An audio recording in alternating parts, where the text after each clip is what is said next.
Guys welcome to the new video. दोस्तों स्वागत करता हूं आप सभी लोगों का फिर से आज की इस नए वीडियो पे। दोस्तों आज की वीडियो में हम बात करने वाले हैं कि अगर आपको कोई भी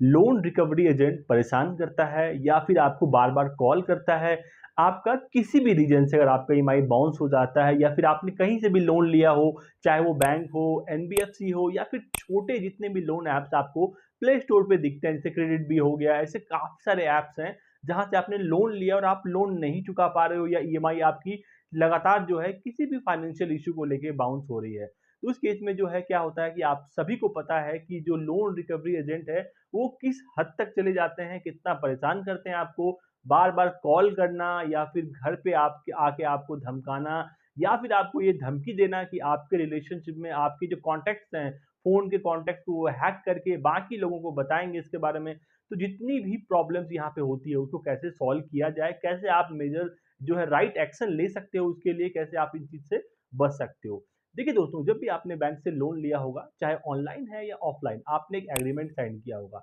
आप अगर ऑनलाइन लोन लेते हो तो एक कंसेंट फॉर्म आता है, वो आप टिक करते हो, उसको कंफर्म करते हो। बैंक्स में आप फॉर्म्स वगैरह जो है फिल करते हो और साइन करते हो। इससे ये तो साफ हो जाता है कि आपको लोन चुकाना होता है, रीपेमेंट करना उतना ही ज़रूरी है जितना कि आपने लोन लिया है, तो वो तो सबसे मेन पार्ट है। लेकिन एज़ पर आरबीआई गाइडलाइन जो है कि कोई भी आपको इस तरीके से परेशान नहीं कर सकता है। जनरली क्या देखा जाता है कि जो एनबीएफसीज़ और उससे छोटी जो लोन ऐप्स कंपनियां हैं, वो जब भी लोन देती है और अगर किसी भी रीज़न से लोग उसको चुका नहीं पाते हैं, तो वो जो गाइडलाइंस है या जो चीज़ें हैं, नियम हैं, उनको वो फॉलो नहीं करती है। तो इस केस में दोस्तों आपके पास ऑप्शन होता है कि आपके पास जब भी इस तरह के कभी भी किसी भी एजेंट का कॉल आए या फिर वो आपके घर आता है, तो आपको जितने भी एविडेंस है, चाहे अगर आपको कॉल आता है या ईमेल आती है या फिर वीडियो कॉल आता है, तो आपको एविडेंस को कलेक्ट करना है। वो आपका सबसे पहला काम होता है। दूसरा है कि अगर आपको वो घर आ रहे हैं, जबरदस्ती वो घर के एंटर कर रहे हैं, तो वहां पे आपको उसको रोकना है और सही तरीके से बोलना है कि अभी मेरे पास फाइनेंशियल इश्यूज है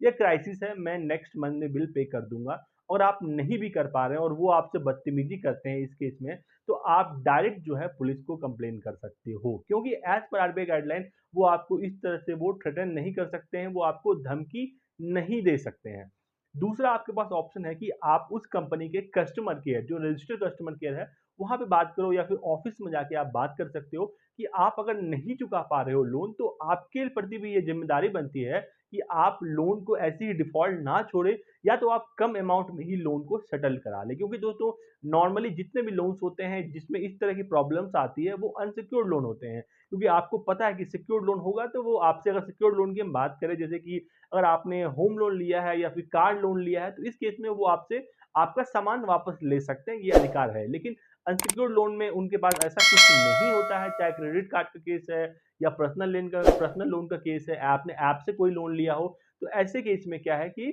वो अनसिक्योर्ड लोन होता है। तो इस केस में आप सेटलमेंट करा सकते हैं, काफी कम अमाउंट में सेटलमेंट हो जाता है। एग्जांपल 50,000 का है तो वो आप 20,000 में भी सेटलमेंट करा सकते हो। मैंने जो है आपके डिस्क्रिप्शन में एक लिंक डाला है, वहां पे मैंने डिटेल में बताया है कि जो है लोन या क्रेडिट कार्ड सेटलमेंट कैसे होता है, तो वो भी आप जाके देख सकते हो वहां पे। बाकी हम बात करते हैं कि सबसे पहला है आपको एविडेंस कलेक्ट करना है। दूसरा, कोई भी बदतमीजी करे तो आपको जो है पुलिस में आप कंप्लेन कर सकते हो। अगर पुलिस इसके लिए जो है कंप्लेन नहीं लिखती है, तो अगर लोन अमाउंट बड़ा है तो आप एक छोटा मोटा कोई भी जो एडवोकेट या वकील है उसके सहारे के थ्रू आप जो है एक उन जो जो कंपनी है, लोन कंपनी, उनको हैरासमेंट के लिए नोटिस भी भिजवा सकते हो। या फिर अगर आपको ऐसा ही करना है कि कंप्लेन लिखवाना है, तो आप जो है जो अपना एसपी होता है, सुपरिटेंडेंट ऑफ पुलिस, जो सीनियर अधिकारी होते हैं, वहां पे उनका ऑफिस में जाके आप रिटन कंप्लेन दे सकते हो या फिर शिकायत दर्ज कर सकते हो। और तीसरा ऑप्शन ये है दोस्तों कि आप सेटलमेंट का प्रोसेस जो है पूरा करें, क्योंकि ये सेटलमेंट जो होता है